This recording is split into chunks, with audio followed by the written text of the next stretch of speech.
평안하십니까?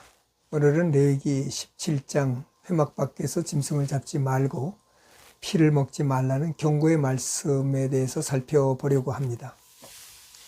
1장부터 16장까지는 하나님께서 모세에게 명령하시고 아론에게 전달했지만 17장은 아론과 그 아들들과 이스라엘 모든 자손에게라고 시작함으로써 17장 이후 26장까지는 하나님께서 아론과 백성들에게 하시는 말씀입니다. 1절에서 7절입니다. 광야 생활 중에 고기가 먹고 싶다 해서 가축을 회막 밖에서 잡는 것을 금지하셨습니다. 만일 고기가 먹고 싶을 경우 그는 자신이 선택한 가축을 제사장에게 가지고 와서 화목제로 드림으로써 제사장이 절차를 따라서 피를 번제전 사면에 뿌린 후에 기름을 불살라 하나님께 올려드리고 그 후에 가축을 바친 자가 그 가축의 고기를 되돌려 받아서 먹어야만 합니다. 만일 제사를 드리지 않은 채 고기를 먹으면 그 사람은 그가 피를 흘렸은 즉 자기 백성 중에서 끊어질 것이라 하셨습니다. 사람들이 고기가 먹고 싶다는 핑계로 다른 신을 섬기는 예가 있었기 때문인 것으로 보여집니다. 은밀하게 귀신에게 제사 드리고 자신의 행위가 드러났을 때 단지 고기가 먹고 싶어서 동물을 잡았다고 둘러댈 수 있었기 때문입니다. 그렇게 하나님께서 사람들이 전에 섬기던 광야의 신인 순념소에게 제사하는 것을 금하기 위한 조치였다 할 수 있죠. 이 법은 광야에서 회막 주변에 모여 살던 기간에만 효력이 있었습니다. 가나안 땅에 정착한 후에는 성소와 거리가 멀기 때문에 이 법대로 시행하려면 아마 대부분의 사람들은 고기를 먹기 힘들었을 것입니다.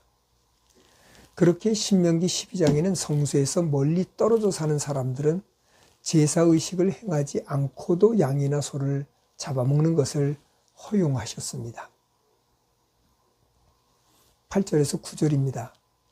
이스라엘 사람이든 이스라엘 백성 중에 거하는 타국인이든 제사를 드릴 때는 회막 안에서 여호와 앞에서 드려야만 합니다.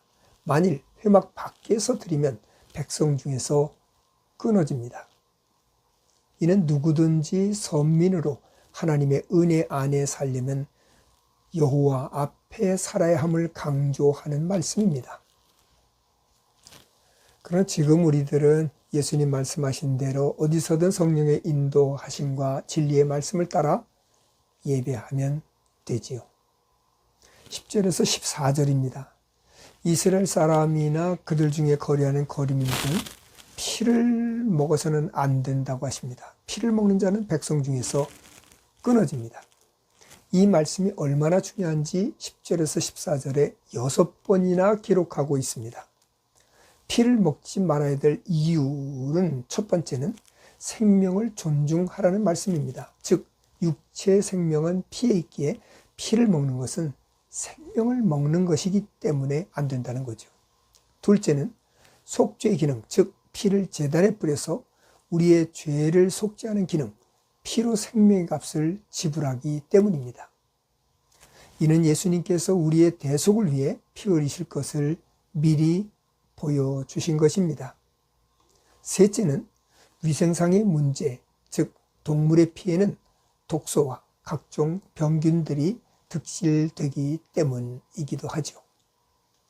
15절에서 16절에 스스로 죽은 것이나 들짐승에게 찢겨 죽은 것을 먹은 자는 죽은 사체를 만졌기에 부정하게 여기고 옷을 빨고 몸을 씻도록 하셨습니다. 하나님을 섬기면서도 하나님 이외의 다른 신, 곧 우상은 물론 재물이나 권력이나 오락 등을 섬기는 행위는 근절되어야만 합니다. 우리는 이것을 잘 분별하지 못할 수 있습니다. 사람들은 잘 분별하지 못하고 사람들은 속일 수 있을지 모릅니다. 하지만 하나님은 속일 수 없습니다. 하나님 이외에 다른 신을 섬기지 않기를 바랍니다. 우리는 항상 예수님 안에 예수님을 내 안에 모시고 주님과 동고동락하는 삶, 주인이시며 왕이신 예수 그리스도를 따르는 삶, 날마다 생명이신 예수님의 몸과 피를 먹고 마심으로 속사람이 예수님의 DNA로 무장해서 더욱 강한 그리스도인이 되기를 간절히 바랍니다.